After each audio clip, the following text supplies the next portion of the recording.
You do everything right. You hit the milestones, you climb the ladder, you build the life you were supposed to build. But underneath it all, there's a quiet, persistent unease, a whisper that something is off. You catch yourself reacting to people and situations on autopilot. You say yes when you mean no, or you shut down when you actually want to connect. The choices you make don't feel like yours. Take Maria. She spent a decade clawing her way to the top of her firm. She has the title, the corner office, the salary, and yet she arrives at work every day feeling completely isolated and exhausted by the persona she has to maintain. When that emptiness lingers, it's easy to look inward and assume the machinery is busted. You start to wonder if there is an inherent flaw in your character. That persistent sense of being broken is the byproduct of living through external code. You are operating on a program that has become deeply embedded in your architecture. A massive portion of what we consider our innate personality is actually a collection of inherited scripts. Inherited scripts are the patterns of behavior, cultural narratives, and external influences that we adopt and internalize from our environment. You start out as a clean, original blueprint. Over time, external instructions run in the background like hidden software, covering up your genuine self-expression. These inputs multiply and lock into place, dictating how you handle stress, seek affection, and measure success. Because these layers are applied so early and so consistently, they harden into what feels like a false native architecture. We tragically look at this accumulated outer shell and mistake it for our true identity. To see how this architecture is built, we have to look back at Maria's childhood. Her parents survived intense financial hardship. To cope, they adopted a strict ethos of relentless self-reliance. When Maria fell down and scraped her knee or felt overwhelmed at school, her parents praised her for keeping a straight face. Without realizing it, they were projecting their own deep-seated anxieties about vulnerability directly onto her. This visualization shows a process called osmotic integration. Osmotic integration is the unconscious internalization of environmental patterns and emotional climates through long-term exposure during childhood. During this critical window, Maria internalized a very specific instruction: always be strong and never, under any circumstances, show weakness. She didn't sit down and deliberately decide to adopt this philosophy. It was installed as an unconscious command, operating entirely beneath her awareness. We spend decades fiercely defending our stoicism or our perfectionism as our natural personality. In reality, we are just guarding a survival strategy handed down to us by our early environment.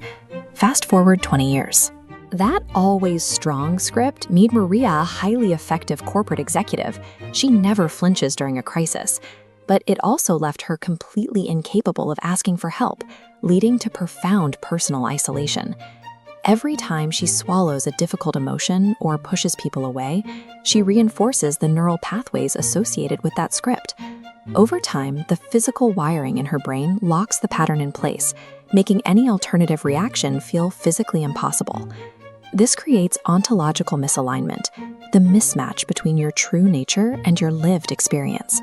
It is the intense psychological friction that occurs when your authentic need, like Maria's deep desire for human connection, collides directly with the strict programmed behavior you are forced to display.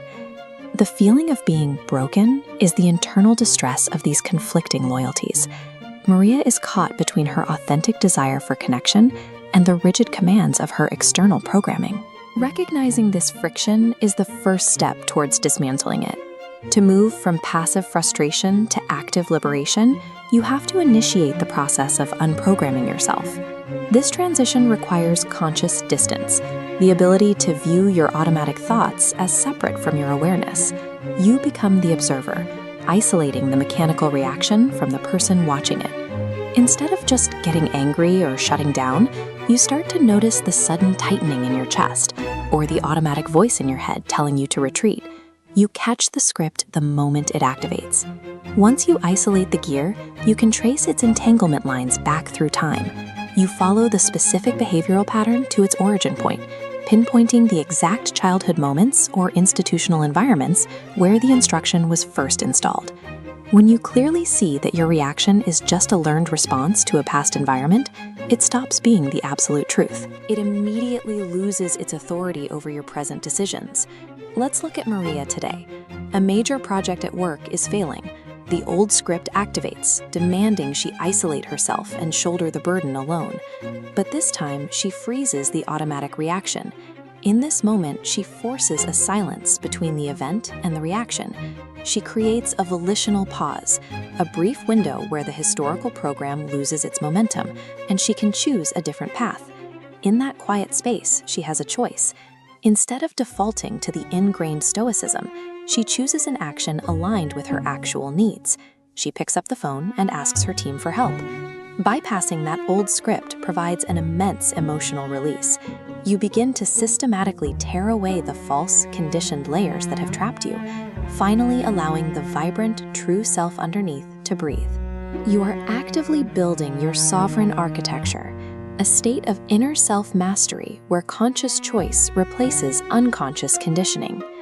You realize you were never broken.